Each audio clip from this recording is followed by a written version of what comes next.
Jadi sebetulnya secara konflik nggak ada antara Wali Songo dengan Sunan. Kalau terkait itu manunggaling kawula Gusti itu apakah tidak ada, maksudnya tidak ada perbedaan antara Gusti dan kawula, kesetaraan gitu atau gimana?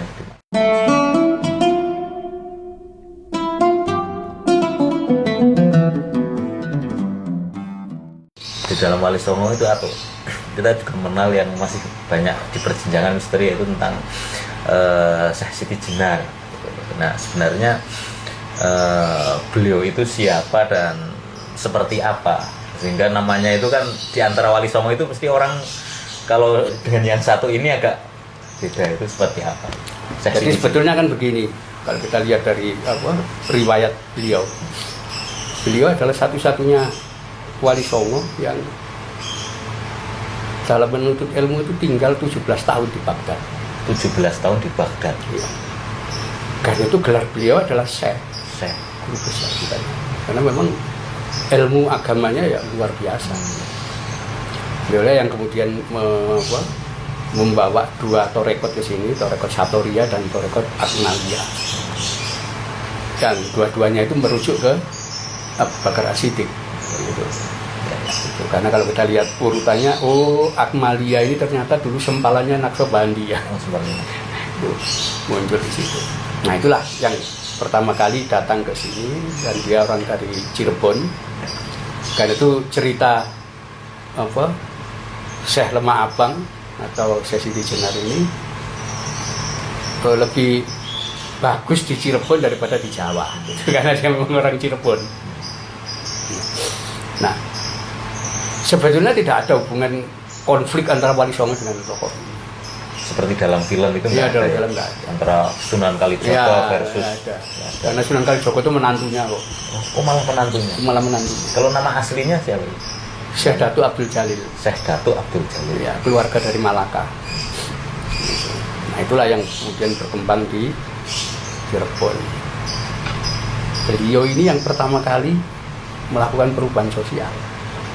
Perubahan sosial di Nusantara. Di Nusantara. Dalam bentuk zaman kuno ya, sampai zaman era Wali Songo Demak macam-macam itu, masyarakat itu terbagi dua komunitas masyarakat.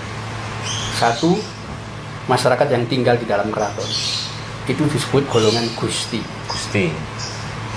Masyarakat di luar keraton itu disebut dengan golongan Kawula dan Gusti. Gusti itu tuan, Kawula itu budak. Karena itu Kawula tidak punya hak milik. Tidak ada. Semua adalah milik raja. Nah ini besar ini pengaruhnya ini. Ya.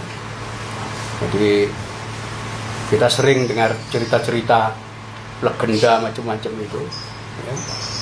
Dimana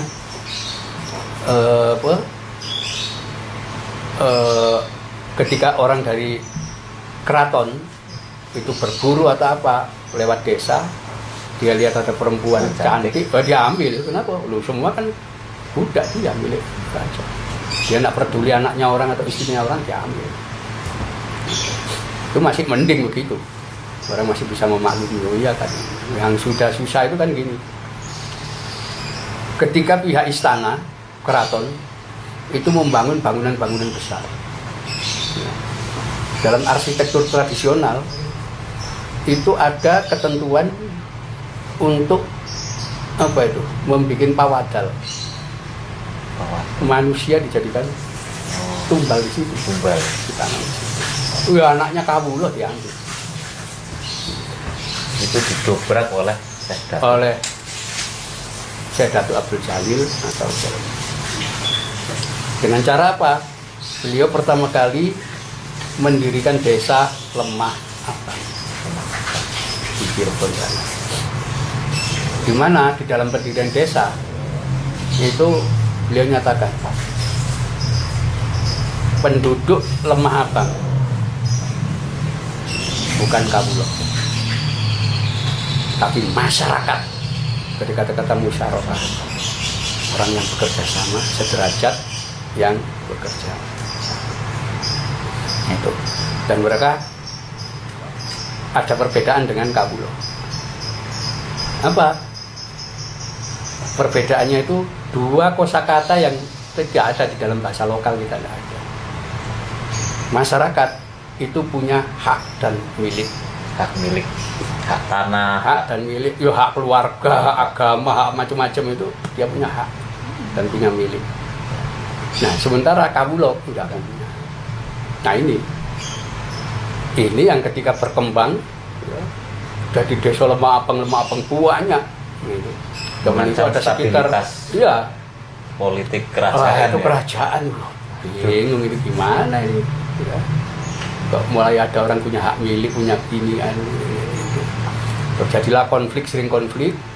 Ketika petugas kerajaan mau ngambil anaknya warga, gitu, lawan sama orang-orang lemah apang. Gitu. Karena itu kesannya lemah apang itu ekstrim, pemberontak dan sebagainya, karena betulnya perubahan sosial itu. Ada kata tidak ada kelompok yang komunitas baru yang disebut masyarakat ini. Kita nggak kenal istilah masyarakat itu, tidak ada.